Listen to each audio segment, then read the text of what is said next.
ça n'est pas une réunion d'anciens élèves de l'ENA et pourtant, des préfets et des ambassadeurs, des conseillers d'État et de la Cour des comptes, des directeurs d'administration centrale, tous en visio cet après-midi face au président de la République.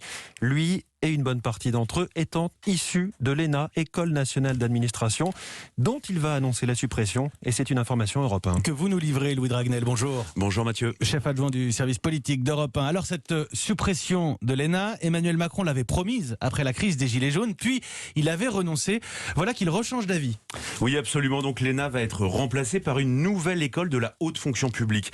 Emmanuel Macron souhaite ouvrir à de nouveaux candidats les grands corps d'État qui administrent aujourd'hui le pays, comme l'inspection des finances, le Conseil d'État ou la Cour des comptes. Le chef de l'État veut attirer des profils plus variés venant des universités et plus uniquement de Sciences Po. Pour la formation, il doit aussi annoncer un tronc commun à tous les hauts fonctionnaires pour les confronter aux nouvelles réalités du terrain, laïcité, pauvreté, écologie, discours scientifique. Enfin, c'est un sujet très sensible. Emmanuel Macron va s'attaquer à la réforme des carrières en encourageant les mutations, en cassant les logiques de corps et de rente à vie. Et si cette réforme était adoptée avant la fin du quinquennat, eh bien les hauts fonctionnaires seraient à l'avenir évalués de manière systématique et affectés à une mission en fonction de leur profil et des besoins de l'État et plus sur le seul critère de leur classement à la sortie de l'école. Et si ça ne convient pas, eh bien on pourra leur proposer une rupture conventionnelle de leur contrat. Une rupture conventionnelle de leur contrat, on entend, Louis, que c'est aussi toute la carrière des fonctionnaires, des hauts fonctionnaires qui est concernée. Donc on n'est pas là simplement sur un toilettage de la haute fonction publique. Loin de là, Emmanuel Macron veut montrer aussi aux Français qu'il tire les premiers enseignements de la crise sanitaire et des dysfonctionnements qui ont été pointés du doigt.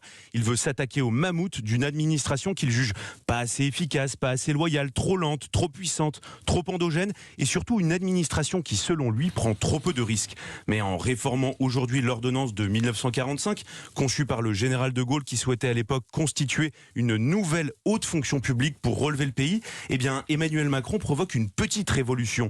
La situation n'a certes rien à voir avec l'après-guerre, mais le président veut créer le même électrochoc.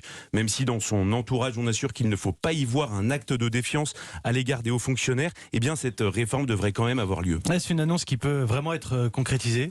Écoutez, pour que cette réforme ait une chance d'être adoptée avant 2022, il faut qu'elle soit débattue au Parlement avant ce mois de juin.